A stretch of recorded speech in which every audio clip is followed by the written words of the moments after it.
Nima qilyapsizlar aka? Tekshiryapmiz. Shunaqa tekshirasiz, kartani ol tekshirasiz. Qayerda yozilgan bunaqa tekshirish? Siz kim o'zi? Xo'p, bu xodimlarga biz plastik kartamizni berishga majburzami yo'qmi? Hozir o'rgataman. Sizlarni to'xtasa nima deyish kerak? Shahar yo'lovchilari transport to'g'risidagi qonun 25-moddasida yo'lovchi yo'l haqqini to'laydi va chiptani nazoratchi so'rasa ko'rsatadi deyilgan. Topshiradi yoki kartasini beradi degan joy yo'q.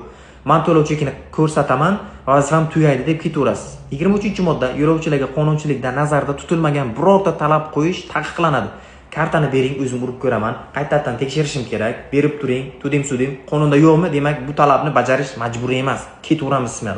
To'lovlar to'lov tizimlari to'g'risidagi qonun 34-moddasi. Click payment, Uzunbank farqli boydan to'ladingiz, chekkingiz bormi? Sizni hech kim qaytadan urdirishga majbur qila olmaydi. O'sha qonun 37-moddasida kartani begona odamga topshirish xavfsizlikka zid. Keyin pul yechilib ketsa, bank bilasizmi deydi. O'zingiz aybdorsiz, kartani o'zingiz bergansiz deydi. Endi o'ylab ko'ring, xodim kartangizni olib, adashtirib boshqa odamga berib yuborsa agar nima bo'ladi? Sizni o'zingiz javobgar bo'lasiz.